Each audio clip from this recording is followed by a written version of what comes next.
Assalamualaikum warahmatullahi wabarakatuh. Salam sehat selalu buat kita semua. Mahasiswa sekalian, jumpa lagi kita di pembelajaran kita di mata kuliah manajemen strategi. Kali ini kita sampai pada pertemuan ke-13. Kita berbicara tentang strategi evaluation ya, atau bagaimana cara mengevaluasi suatu strategi ya. Jadi ujung daripada penerapan implementasi atau pembuatan strategi, maka ujungnya harus ada evaluasi ya.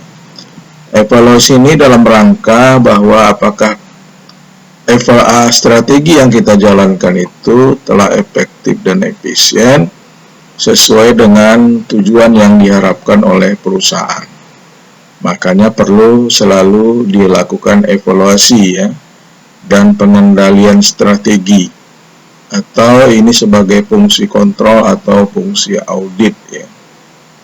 Karakteristik dari suatu evaluasi strategi adalah proses manajemen strategi yang menghasilkan keputusan yang memiliki konsekuensi jangka panjang ya. Jadi apabila strategi itu yang dilakukan dalam jangka panjang, untuk jangka panjang itu apakah keputusan itu bisa salah atau bisa juga benar ya.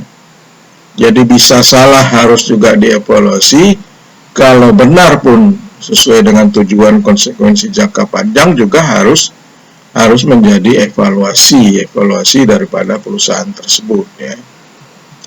Jadi seperti bagan yang ada di slide ini adalah bahagian tahapan manajemen strategi. Artinya bagan-bagan ini sudah kita lakukan ya. Jadi mengembangkan visi misi, menetapkan tujuan jangka panjang, dilakukan analisis eksternal dan internal ya, implementasi strategi, program ya, dari marketing, keuangan, mengukur evaluasi. Jadi kita sudah sampai ke evaluasi strategi atau mengukur dan mengevaluasi strategi dari perjalanan panjang di dalam materi manajemen strategi yang kita yang saya berikan di mata kuliah ini. Jadi evaluasi strategi itu bisa meliputi 3 aktivitas ya. Pertama, memeriksa menelaah dasar strategi. Ini bisa berdasarkan rumus-rumus atau matriks-matriks, baik matriks faktor internal maupun matriks faktor eksternal ya, yang telah kita pelajari pada bab-bab sebelumnya.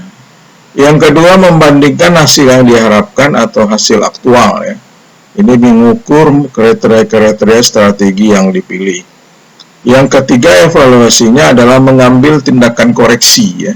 Mengambil tindakan koreksi, tindakannya dapat mengarah pada perubahan formulasi strategi, perubahan implementasi strategi, atau bisa kedua-duanya ya. Jadi evaluasi strategi atau rencana strategi itu sebenarnya hanya menilai sederhana saja ya, bagaimana penilaian perusahaan itu, bagaimana setelah dilakukan implementasi strategi, apakah aset perusahaan itu meningkat misalnya ya, ataukah apakah ada peningkatan dalam pelayanan, apakah terjadi kenaikan keuntungan, apakah sukses penanganannya sudah optimal, apakah produktivitas personal itu meningkat, dan sebagainya ya. Jadi sebenarnya secara sederhana itulah yang dievaluasi oleh strategi tersebut ya. Jadi menurut Richard ini ada 4 kriteria evaluasi strategi. Pertama adalah dari sisi konsistensinya, lalu dari sisi konsonan atau kelengkapannya, kemudian dari sisi kelayakan atau visibility, lalu dari sisi keunggulan atau advantage ya. Jadi konsonan dan keunggulan itu merupakan pengaruh dari lingkungan eksternal ya. Sedangkan konsisten dan kelayakan itu adalah pengaruh dari lingkungan internal ya. Jadi ada 4 kriteria evaluasi strategi menurut Richard. Lalu yang kemudian adalah hal-hal yang menyulitkan di dalam mengevaluasi strategi. Pertama, bisa karena kompleksitas lingkungan yang meningkat. Yang kedua, sulitnya memprediksi masa depan, ya. Kemudian jumlah variabel yang terus semakin bertambah atau semakin banyak. Kemudian bisa saja rencana yang sudah dipatok itu bagus, itu tidak relevan lagi, ya, atau bisa menjadi usang pada waktu yang singkat, ya. Lalu meningkatnya kejadian domestik dan internasional yang mempengaruhi rencana strategi, ya. Misalnya masa Covid seperti ini, ya. Itu merupakan faktor yang menyulitkan untuk evaluasi strategi. Lalu pendeknya batas waktu suatu perencanaan. Inilah hal-hal yang bisa menyulitkan daripada evaluasi strategi. Dan biasanya proses evaluasi strategi itu dilakukan sampai ke level bawah atau seluruh struktur organisasi yang ada, ya. Lalu harus dilakukan secara kontinu atau terus-menerus. Kemudian dilakukanlah koreksi jika diperlukan atau jika terjadi penyimpangan daripada strategi yang dijalankan. Catatan penting tentang evaluasi strategi harus kontrol yang terlalu kompleks tidak akan bekerja dengan maksimal atau membingungkannya. Kemudian apabila rencana A mungkin dipilih, jangan mengabaikan alternatif rencana B misalnya, ya. Jadi itu harus selalu didampingi, ya. Karena kalau rencana A ini gagal, ada rencana B dan C misalnya. Lalu organisasi sangat mudah diserang, ya, apabila berada di puncak kesuksesan, ya. Jadi banyak pesaing-pesaing, ya.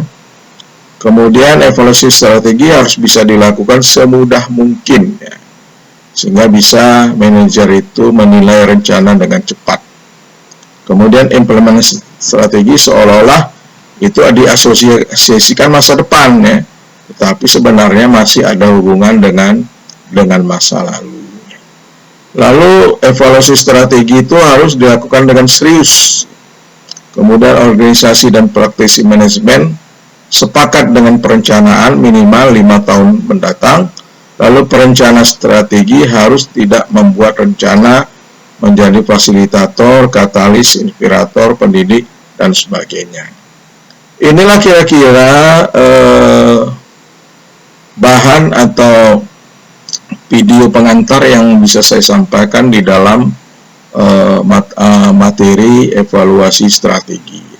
Silakan Anda untuk dapat mencari atau membaca media-media atau sumber-sumber lain untuk sebagai bahan referensi bagi Anda untuk bisa melengkapi pemahaman tentang evaluasi strategi ini. Demikian saya sudahi. Salam sehat selalu. Wassalamualaikum warahmatullahi wabarakatuh.